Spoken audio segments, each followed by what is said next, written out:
Hello everyone and welcome to the Team Radical Web Show. Today is a very special episode for me. It's the story of the buck I called Omag, a 3-year quest for a buck that was nearly and completely nocturnal for the entire time that I chased him. That was until the 2014 season. The story begins in 2012. After an afternoon hunt, Jennifer and I, on our way out driving the truck, seen this gigantic buck standing in the middle of the gravel road right in front of our headlights.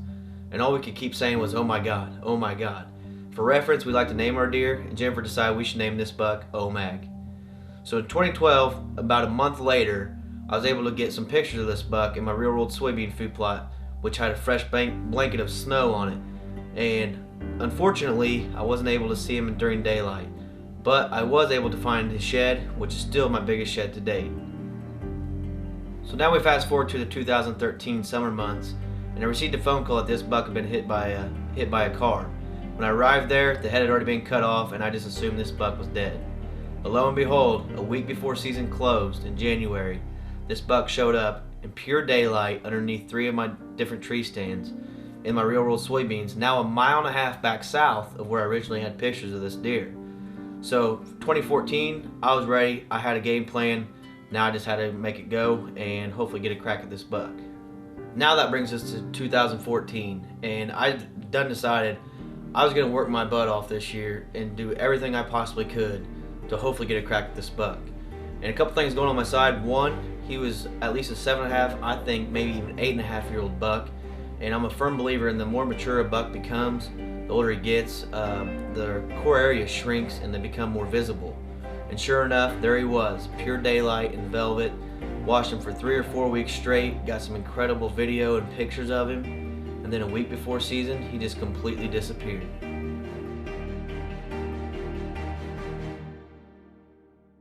With my trail cameras coming up dry, I could hardly stand it.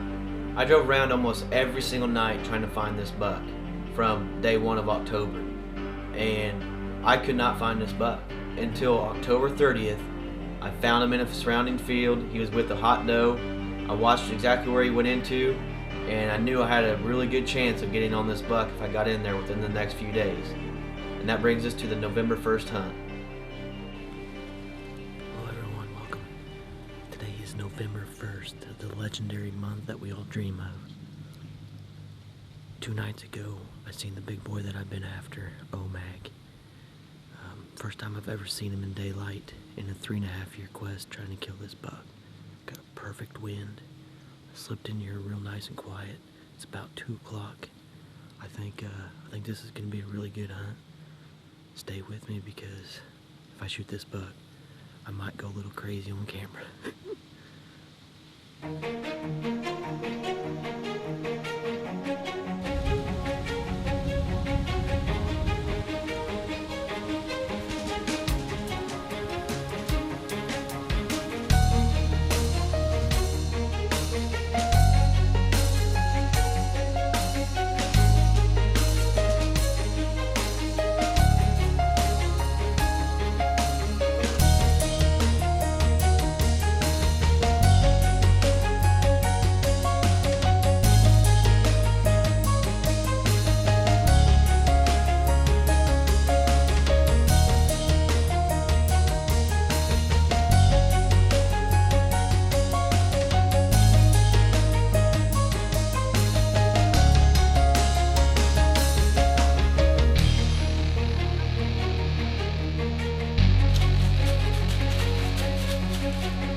I shut the camera off, and sure enough, the wind switches. This doe goes on full alert. I can't move. And in the process, the doe comes right to the base of my tree, and I hear a deer coming from behind me, coming in hot. And I couldn't move. And finally, the doe took her attention off me, I guess you'd say, and turned around and looked at the buck. And I slowly turned around, and there he was, Omag, standing there at 30 yards, broadside, wide open, pure daylight. I thought I was going to have a heart attack.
He only went 30 yards and he's dead. 3-year quest for that deer right there. It's over. It's over. Oh my God, it's over.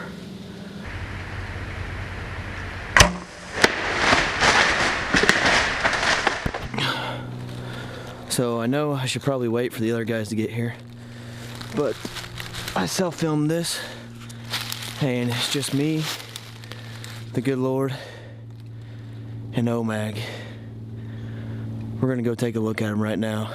This is absolutely incredible. We're just gonna go straight to deer and follow him back to the blood. Like I said, he's only 20, 30 yards. He's only 20, 30 yards up here, so let's go check him out. This is so amazing. I mean, seriously, you could probably see it right now. Look at that sunset. Absolutely gorgeous. Let's go check him out.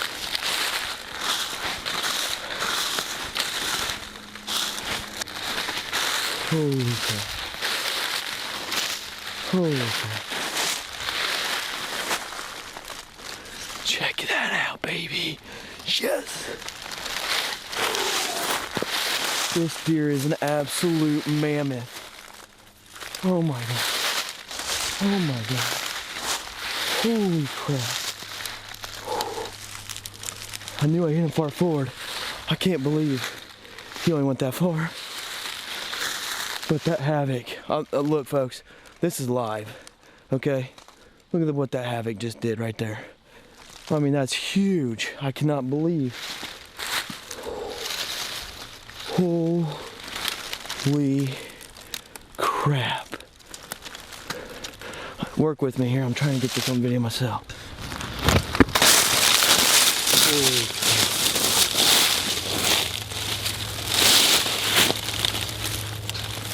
crap. That deer is absolutely huge.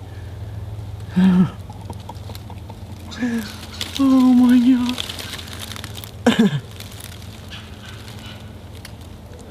This deer is 7.5 to 8.5 years old. I've been just trying to even see this buck in person while hunting. Never could. And today, it all came together. Unreal. I cannot believe what this broadhead did to him. I'm talking, tore him up bad. Wow.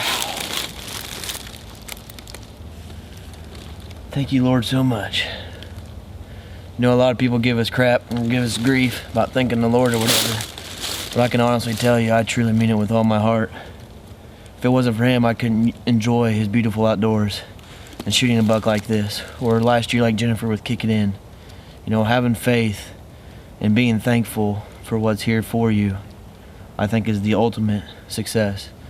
And I don't know what this deer is going to score. I really don't care. This is a mature buck, and that's what I like, watching him be able to grow and shoot him at a mature age, and that's exactly what he is. This is as old and as big of a brute as you can get. I can't even imagine how much this deer weighs. I mean, he's unbelievably heavy. But anyways, we're gonna get our stuff packed up and we're gonna get out here, and we'll be back in a little bit. Unbelievable. Well, here he is the next day, the buck we call Omag. Either 7.5 or 8.5-year-old deers, I'm guessing. 3 years ago, Jennifer and I, after hunting an evening hunt, saw this buck on the road on her way out in the dark. And we just stopped and just kept saying, oh my God, oh my God. So the name Omag kind of just stuck. 3 years ago, like I said, I found his shed.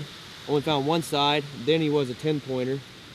And I got all kinds of pictures of this deer, including last year too, but could not see this buck in the daylight at all. And here just a few days ago, Thursday, I was able to see this buck out in the wide open chasing a doe, and I knew I needed to move in and see if I could get a crack at him. And sure enough, with an hour and a half daylight left, he come through, and I thought I made a marginal shot, but that havoc did a number on him.